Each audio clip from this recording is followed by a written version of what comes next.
साल वॉलेंटरली खुद से स्वतः ज्वाइन करने की बात हो रही है नौजवानों के लिए फौज, ये कितनी सफल हो पाएगी बात? देखिए, सबसे पहले तो हमारे फौज जैसे दुनिया की दूसरी फौजें हैं अपने आप को आधुनिकता की तरफ ले जा रही है। आधुनिक हथियार ले आ रहे हैं हम लोग अपने इन्वेंट्री में, उसके साथ साथ इलेक्ट्रॉनिक वॉरफेयर भी चल रही है और कई चीजें ऐसी हैं जो कि ट्रेडिशनल आर्मीज के अंदर होती थी पुराने सदी में, अब जरूरत नहीं है उनकी, तो रीऑर्गेनाइजेशन करना जरूरी है। और आर्मी की कितना सफल हो सकता है सर? मैं बता रहा हूँ, शॉर्ट सर्विस कमीशन से कितना अलग होगा? हाँ, मैं उस पर आ रहा हूँ बाद में।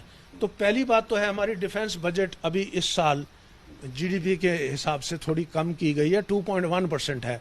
इसको बढ़ाया जाए क्योंकि इसको बढ़ाने के बाद ही हम मॉडर्न इक्विपमेंट ले सकते हैं। अब अपने खर्चे कम करने के लिए राय है कि हेल्थ बजट भी बढ़े। मैंने बड़ा हाल में रिसर्च किया जहां पर देखा है कि डिफेंस से कहीं ज्यादा होता है। अगर कोरोना वायरस ना होता तो हमारे अस्पताल ऐसे थोड़ी होते। अब अस्पताल भी इम्प्रूव हो गए हैं, शुक्र है, कोरोना का डर से अस्पताल भी इम्प्रूव हो गए हैं।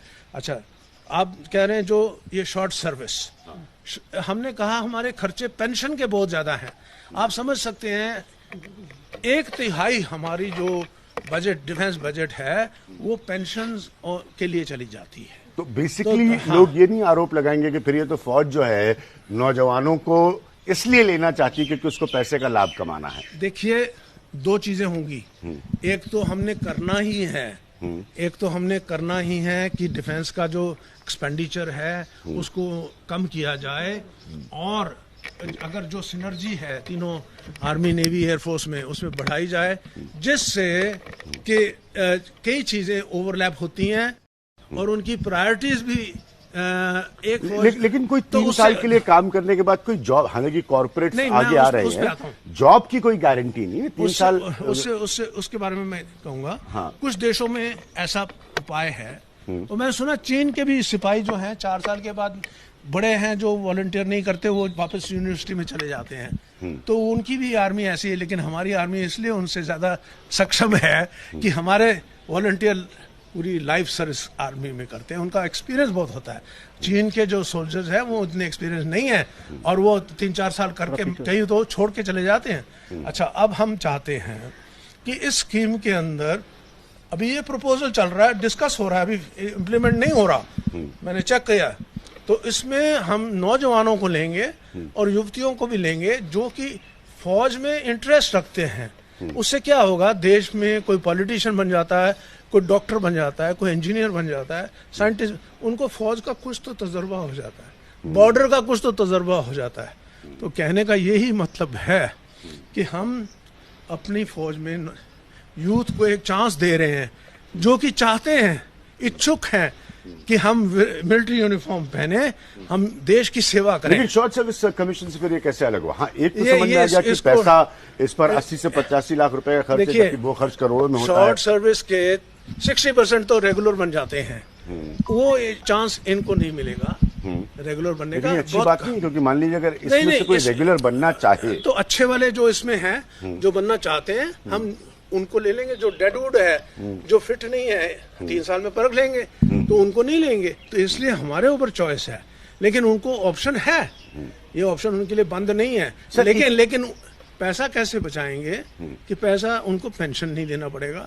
उनको और कुछ फैसिलिटीज नहीं देनी पड़ेंगी जो हमारे ओवरहेड। बहुत अच्छी बात है, मैं जानना चाहता हूँ एक जनरल। अच्छी बात तो है ही है, अच्छी बात तो है ही है। और कैसे कुछ लोग 3 साल के लिए ज्वाइन करें, उनको कुछ नहीं मिले, और जो लंबे टाइम के लिए उनको सब कुछ मिले। नहीं, इनको एक बहुत अच्छा गोल्डन हैंडशेक पैकेज मिलेगा जिससे कि वो पढ़ भी सकते हैं और काम भी कर सकते हैं और मीडियम स्मॉल स्केल एंटरप्राइज शुरू करना चाहते हैं। फॉर एग्जाम्पल, देखिए आर्मी के एक्सपीरियंस में वो देख लेता है गन कैसी है, एम्युनिशन कैसी है, कहता है यार ये चीज तो मैं बना सकता हूँ। तो मैं 3 साल के बाद प्लान बना देता है, बोलता है मेरे को ये कोर्स करवा दो, मेरे को ये ट्रेनिंग दिलवा दो, वो मिल जाएगी। उसके बाद जब फौज छोड़ता है, गोल्डन हैंडशेक लेके गवर्नमेंट के नए जो स्कीम बने हैं उससे लोन लेके अपनी इंडस्ट्री शुरू करेगा। एक लास्ट पॉइंट सर, देखिए समय था, ये तो एक समय देखिए, मैं अल्जीरिया में रहा हूँ, डिफेंस अटैच है, वहाँ पे नौजवान कहते हैं सर क्या करें, हम बेकार हैं, काम ही नहीं है हमारे वास्ते। तो मैंने कहा गवर्नमेंट ऑफ अमेरिका भी हर इंसान को जॉब नहीं दे सकती। आप गवर्नमेंट पे क्यों वेट कर रहे हो? अपना भी तो सोचिए, कुछ अपना दिमाग बुद्धि लगाइए, भगवान की दी हुई बुद्धि इस्तेमाल करिए। एक आखिरी पॉइंट, क्योंकि आपने कहा कि नौजवान आना चाहते हैं, बहुत आना चाहते हैं। विज्ञापन भी देना पड़ रहा है आर्मी को, पहले भी ऐसा हुआ है, नौजवानों को अपनी तरफ आकर्षित करने के लिए, अट्रैक्ट करने के लिए। मैं कह रहा या हूं, तो वो आना चाहते हैं या वो नहीं आना चाहते।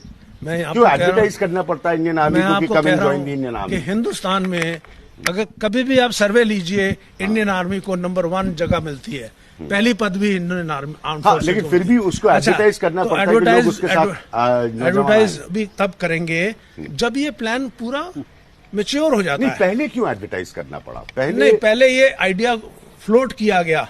मेरा सवाल सर कुछ और है। मेरा सवाल बड़ा सीधा सा है कि अगर आप कह रहे हैं कि नौजवान भारतीय फौज में आना चाहते हैं, जो कि अच्छी बात है मेरे हिसाब से, तो पहले लोग क्यों छोड़ के जा रहे थे इतना, और लोगों को बुलाने के लिए एडवर्टाइजिंग क्यों करनी पड़ी यार इंडियन आर्मी को? देखिए, इस बात को मैं कहना चाहता हूं कि एक तो है हमारे ऑफिसर्स की शॉर्टेज है, 7000 आर्मी में ऑफिसर शॉर्ट है। वो हम जल्दी से जल्दबाजी में अर्ली क्विक फिक्स नहीं कर सकते। ट्रेनिंग पूरी बाकायदा होनी चाहिए, तभी हम सालतोरो जैसे जगह पे एक्शन ले सकते हैं। तभी हम अपने जहाँ पे अभी हो रहा है गलवान वैली में, हमने चाहे धक्का मुक्की हुई, मुक्केबाजी हुई और इस्तेमाल किए गए अनआर्म्ड टैक्टिक्स, उसमें सक्षम करने के लिए हमें तो अच्छे लड़के चाहिए।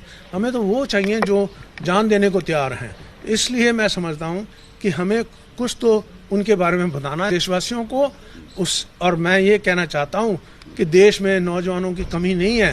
हमारी आर्मी में सोल्जर्स कम हैं, वो इसलिए कम है कि हमको हमारे कैपेबिलिटीज़ के मुताबिक हमारे जो बेंचमार्क हैं, स्टैंडर्ड हैं, उसमें जो फिट होते हैं वही लेते हैं हम, और कुछ मजबूरी उनको जाना पड़ता है फैमिली प्रॉब्लम के लिए। जनरल सिंह, हमसे बातचीत करने के लिए बहुत बहुत शुक्रिया। जैसा सुना था, आप अपनी बात खुलकर रखते हैं, मुझे भी बहुत अच्छा लगा आपसे सवाल पूछना। Thank you.